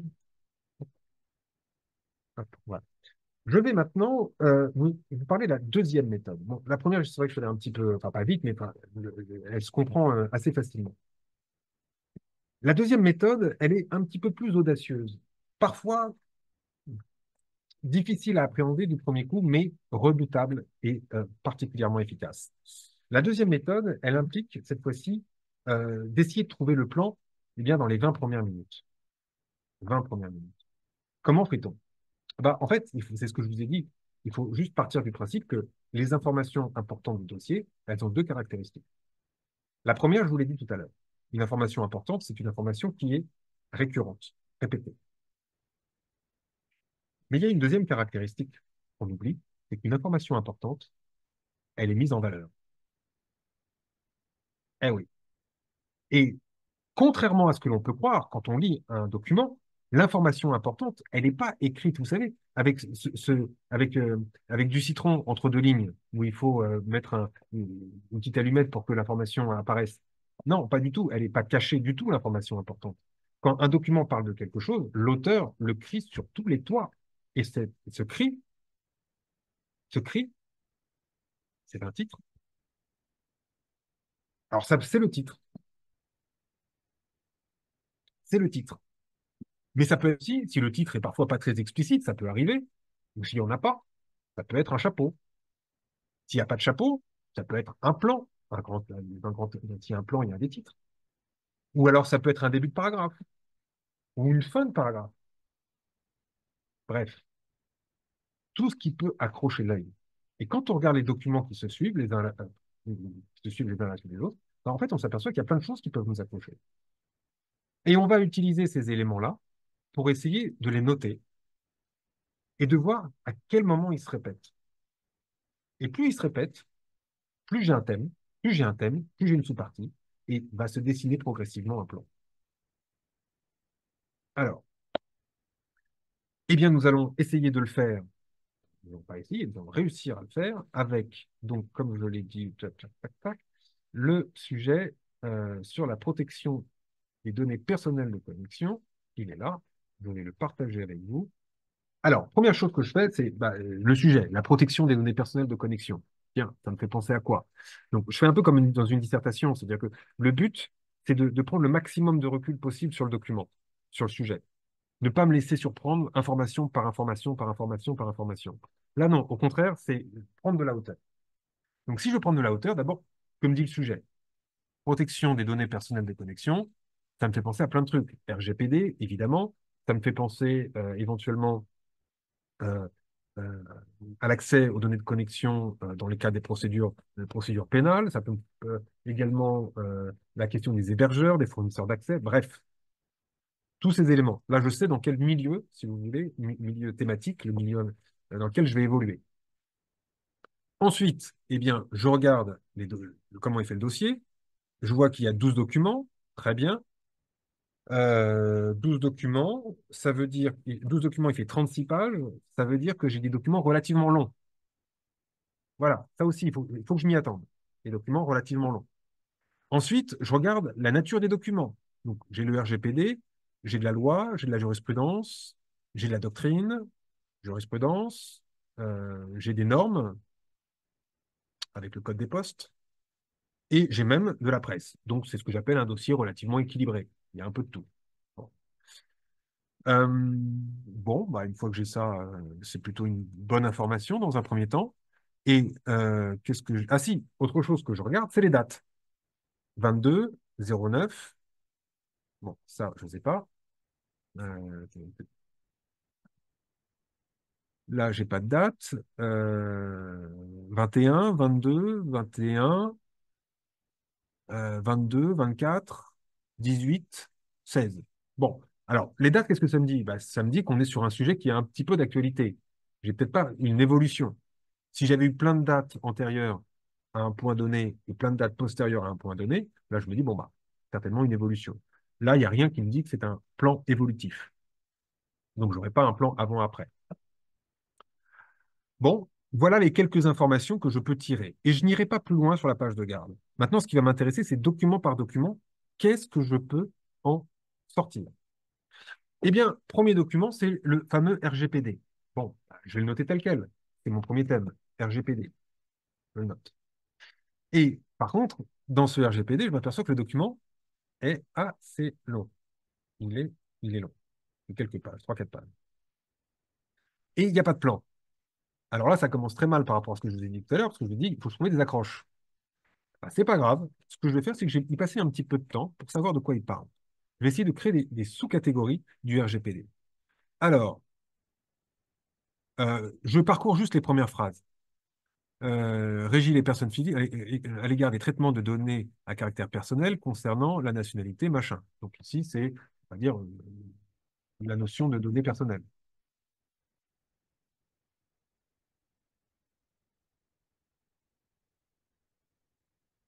Hop, et juste à côté, je mets la référence, document 1. Ensuite, on parle de quoi? l'intégration économique résultant du fonctionnement du marché intérieur conduit à une augmentation substantielle. Bon, là, c'est globalement les enjeux du RGPD.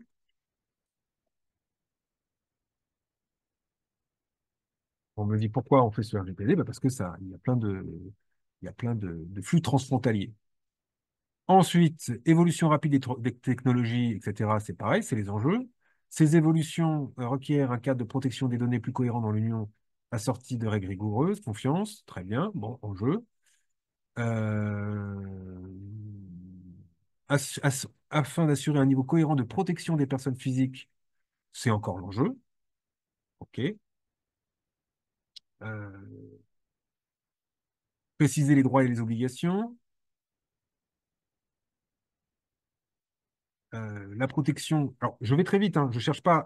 S'il y a rien qui m'accroche, je passe au paragraphe suivant. Je ne cherche pas à essayer de comprendre de quoi ça parle vraiment. La protection des personnes avec le traitement de données à caractère personnel par les autorités. Prévention et détection des infractions pénales. Hop, notez, ça peut être intéressant. Prévention et détection des infractions pénales. Encore une fois, document 1. OK, quoi d'autre? Les enfants méritent une protection spécifique. Bah, puisque c'est spécifique, je parle des enfants. Document 1. Tout traitement de données à caractère personnel devrait être licite et loyal. Donc ça, c'est le régime. Régime, document 1. Ceci. Euh, autorité de contrôle. On parle des autorités de contrôle. Mhm. Engagements internationaux. La mise en place d'autorités de contrôle. Bah tiens, je vais mettre autorité de contrôle. Ça fait 2 fois que je le vois. Hop, autorité de contrôle. Document 1. Voilà. Ensuite, bah, je passe au document 2. Vous voyez, vraiment, je ne cherche pas à comprendre. Document 2. La loi du 20 juin 2018 relative à la protection des données personnelles. euh, Très bien. La loi adapte la loi du 6 janvier 78 relative à l'informatique et liberté. Et on voit que c'est conformément au règlement général de protection des données. Il n'y a pas de plan, il n'y a pas de plan. Donc ici, je peux peut-être le mettre dans, bah, je vais le mettre ailleurs en fait. Je vais mettre euh, loi transposant le RGPD. Document 2.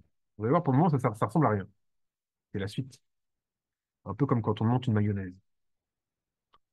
Ensuite, Cour de cassation, chambre criminelle, 12 juillet 2022. Alors là, j'ai un arrêt. Donc, a priori, j'ai pas de plan. Donc, ce qui va m'intéresser, c'est d'abord, je regarde s'il y a des visas. Et si les visas me disent quelque chose. Hop. Euh, article 8 donc, de la Convention européenne des droits de l'homme sur la vie privée. Euh, on s'en serait douté, le sujet. Réponse de la Cour. Hop, on a des articles ici du Code de procédure pénale. Alors, si vous les connaissez et que ça vous dit quelque chose, c'est très bien. Sinon, c'est pas grave. Et si les visas ne me disent rien, eh bien, je lis le dernier attendu. Il s'ensuit qu'agissant sur commission rogatoire du juge d'instruction, les enquêteurs pouvaient, sans méconnaître les dispositions conventionnelles invoquées au moyen, accéder aux données et trafics et de localisation régulièrement conservés pour la finalité de la sauvegarde de la sécurité nationale. Bien. Alors, qu'est-ce que j'ai? Euh, eh bien, j'ai l'accès aux données par le juge d'instruction. C'est ça, hein, c'est le juge d'instruction, oui. Par le juge d'instruction. Et je vais préciser sécurité nationale. C'est ça la, enfin, la condition, sécurité nationale. Et là, c'est le document 3, comme ceci.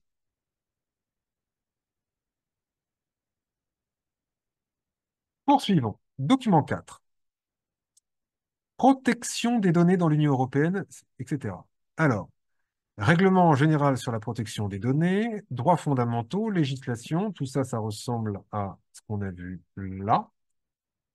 Donc, on va le mettre dans le... Alors, attendez, hop, je vais mettre ça, je vais le mettre là, comme ça, c'est mieux. Mhm. Voilà. Donc, ce que je disais, oui, droits fondamentaux, machin, règlement général, ça, on va plutôt le mettre, oui, pourquoi pas, dans notion de données personnelles. Hop, c'était le document Je vais y arriver. Document 4. Euh, c'est aussi les enjeux, a priori, puisqu'on nous parle des droits fondamentaux. Je vais le mettre aussi avec les enjeux. Protéger les droits fondamentaux. Euh, Directive en matière de protection des données dans le domaine répressif. Bah, ça, on l'a vu ici. Document, euh, le document 4. Autorité nationale de protection des données. Ah ben, on l'a vu ici. Document 4. Comité européen, donc ça, j'imagine que c'est une autorité de contrôle. Protection des données dans les institutions et organes, bah, pareil, autorité de contrôle. Un délégué à la protection, autorité de contrôle. Donc ce document 4, il a des redondances qui m'intéressent. Ensuite, la protection des données personnelles dans les relations internes à l'Union européenne. Voilà. Les principes de la directive, les principes directeurs du traitement, les principes de finalité, tout ça, c'est le régime. Que j'avais appelé régime. Hop, document 5. Euh, Conservation et effacement des données, pareil, c'est le régime. Qualité non garantie de données transmises, ça, je ne sais pas ce que ça veut dire, je passe. Licéité du traitement, régime. Conditions spécifiques applicables au traitement, donc c'est le traitement, le traitement, le traitement. Données sensibles, peut-être que je peux mettre données sensibles dans la notion, peut-être, comme ceci. Euh, et c'est tout. Document 6, Cour de justice de l'Union européenne, c'est l'arrêt Procuratur. Alors, si on ne le connaît pas, bon, on ne le connaît pas. L'accès à des fins pénales à un ensemble de données de communication électronique relatives au trafic. Voilà. Alors, donc là, on a un petit chapeau, hein, c'est ça que j'ai exploité. L'accès à des fins pénales, je la relis, à un ensemble de données de communication électronique relatives au trafic et à la localisation, permettant de tirer des conclusions précises sur la vie privée, n'est autorisé qu'en vue de lutter contre la criminalité grave ou de prévenir les menaces graves contre la sécurité publique. Bon, accès aux données par un juge d'instruction, sécurité nationale, ça va dans la même thématique. Document 6. C'est ça, c'est 6, c'est 6. Appréciation de la Cour, donc c'est l'extrait de l'arrêt. Document 7, communiqué de presse, Cour de cassation du 12 juillet 2022. Conservation et accès aux données. Alors, euh, eh ben, en fait, ce que je cherche, c'est, bah tiens, c'est ça que je cherche. La sécurité nationale, conservation et accès aux données. Donc, je vais le mettre ici, ce document. Document. Bah, de toute façon, c'est le communiqué de presse de la Cour de cassation du 12 juillet 2022. Je me demande si c'était pas le document 3. Si c'était le document 3, je suis complètement sûr, c'est ici. Je crois que c'était le même arrêt. Allons vérifier. Document 3. Document 3, j'ai dit. 12 juillet 2022. C'est exactement le même. Donc, en fait, j'ai pas de doute. Ce document 7, c'est le document 3. Je ne sais plus où j'en étais et je crois que je ne vais pas me sentir bien.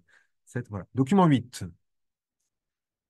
Recueil des décisions du Conseil d'État 2021, données de connexion, validation de l'obligation de conservation, décision du Conseil d'État du 21 avril 2021. Oh, elle me dit quelque chose, cette date. Mais bon, ça, c'est évidemment le publiciste que je suis, me dit que c'est l'arrêt French Data Network.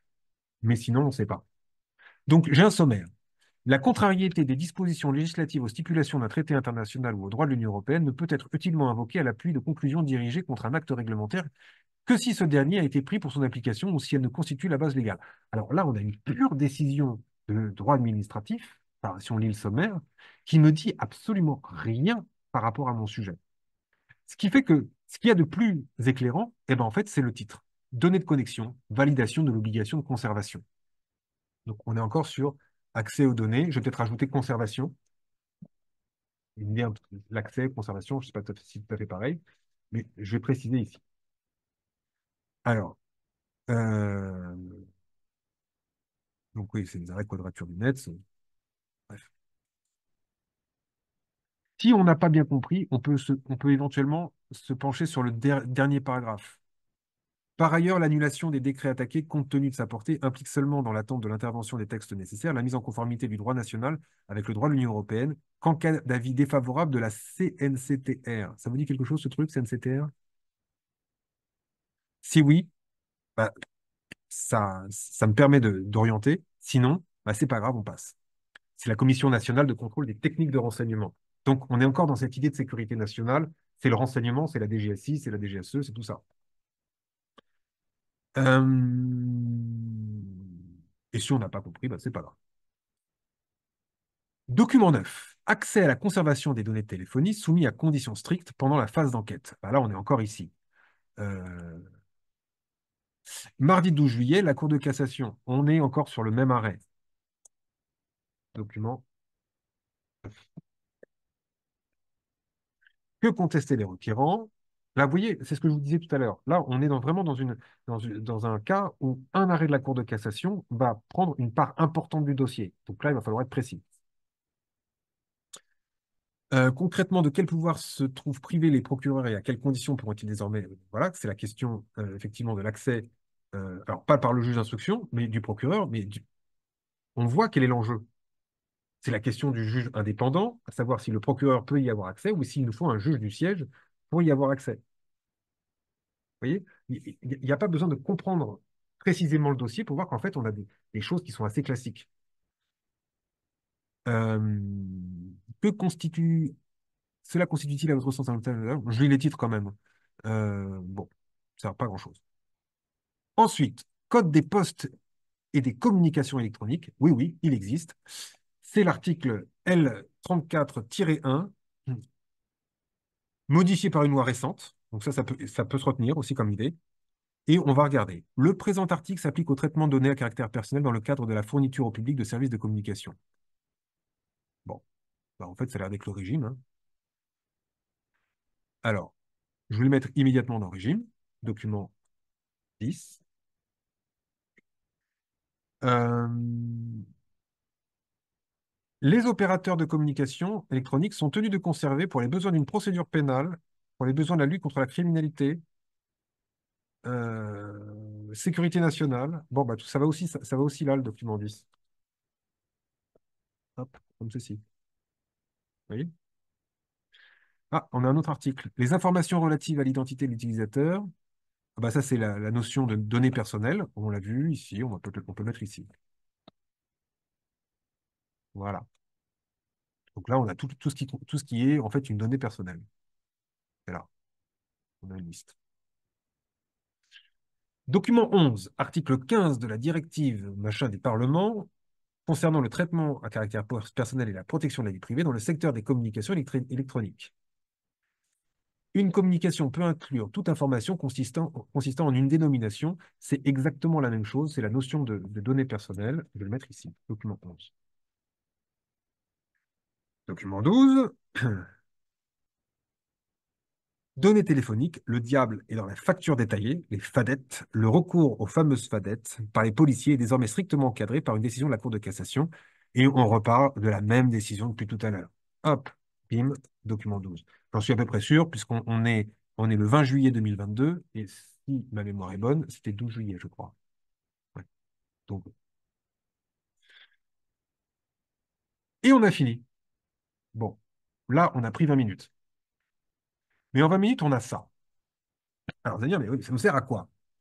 Eh bien, on va dégrossir par une simple opération de comptage. Notion de données personnelles, bah tiens, 3, j'ai 5 documents. Hop, je le mets en évidence. Les enjeux, pardon, les enjeux du RGPD, RGPD, je vais y arriver. 19h42, ça y est, je commence à m'éteindre. Hop. La prévention et les détections des infractions pénales, x2. Alors ça, on va le mettre ailleurs. Les enfants, x1, malheureusement, c'est pas intéressant. Le régime, x3, comment ça va être? Autorité de contrôle, x2. Si. Loi de transposition, bah ça, on s'en moque, hein, voilà. Ah bah non, je ne peux pas m'en moquer parce que c'est le document 2, il est nulle part ailleurs. Donc, hop. L'accès aux données par le juge, 3, 4, 5. 5. Et la conservation, x2. Voilà ce que ça donne. Bon, alors, je procède par élimination. Qu'est-ce qui m'intéresse? Bah, là où il y a x5, ça m'intéresse. Donc, la conservation, non, pardon, la sécurité nationale et l'accès aux données, par le juge d'instruction, ça m'intéresse. La notion de données personnelles, ça m'intéresse aussi. Donc, ce que je vais faire, c'est que je note ces thèmes-là, je vais les mettre ailleurs, je vais les mettre à part. Hop. Euh, pourquoi il... ah, hein, ok. Hop. Premier thème, la notion de données personnelles et accès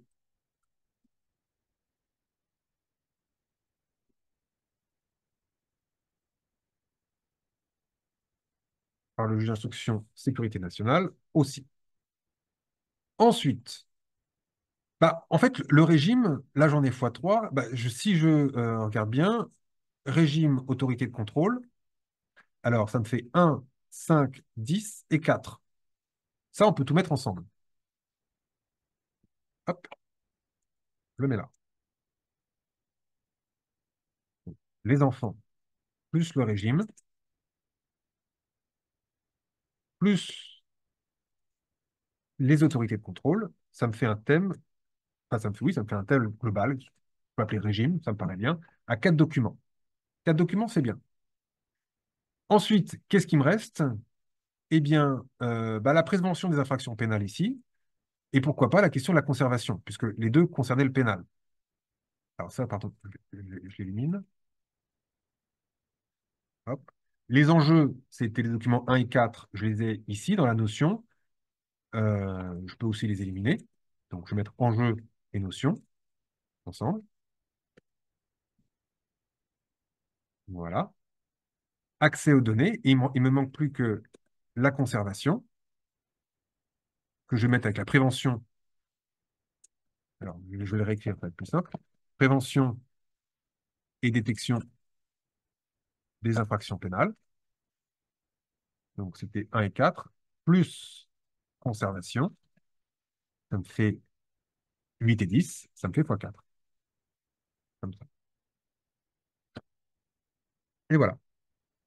Alors, vous voyez peut-être pas encore, mais si on regarde bien, ici, on a deux thèmes. Non, pardon. Ah non, il faut que je les mette dans l'ordre maintenant. Si je les mets dans l'ordre, bah, je commence par un thème premier. Je commence par la notion et les enjeux des données personnelles. C'est le thème le plus large possible. Ça va être ma première idée. Cette notion suit la question du régime des données personnelles, ce qui est ici. Hop, je le place là. Et on a toute une partie qui concerne la défense nationale et le droit pénal. Grand 1, si je schématise, nous avons le régime de protection des données personnelles. Grand 2, alors peut-être les limites au regard de la sécurité nationale et de la défense nationale. Ça dépendra des informations. Mais je sais que j'ai globalement un plan qui peut se moduler avec le temps, hein, c'est un plan provisoire, mais qui me donne du recul sur le dossier. Je vois à peu près comment il est construit. Et surtout, il me donne autre chose. Il me donne, et j'en finis avec ça, il me donne un ordre de lecture des documents de manière thématique. C'est-à-dire que je ne lis que des documents qui parlent de la même chose. Ce qui fait que, pareil, de ma lecture, elle est focus sur une question et pas sur 50. Donc, je rappelle que vous avez accès au corrigé intégralement rédigé si vous souhaitez le lire. Et je vous y invite naturellement parce que c'est une expérience qui en vaut le coup. Franchement, allez lire le corrigé intégralement rédigé qu'avait préparé Laurent lorsque le concours a eu lieu. Il est accessible soit sur notre site internet, onglet Anal, soit si vous êtes inscrit chez Mission Magistrat sur votre plateforme pédagogique, présentation du concours, rubrique Anal 2024 également. Je crois que nous avons fait le tour du sujet. Un grand merci Laurent Ah pour ben, ta c'est un plaisir. participation ce soir à cette conférence. Merci aussi à vous auditeurs, auditrices, d'avoir été aussi nombreux à nous écouter. Je vous souhaite une très agréable soirée. Bonne soirée et à très bientôt.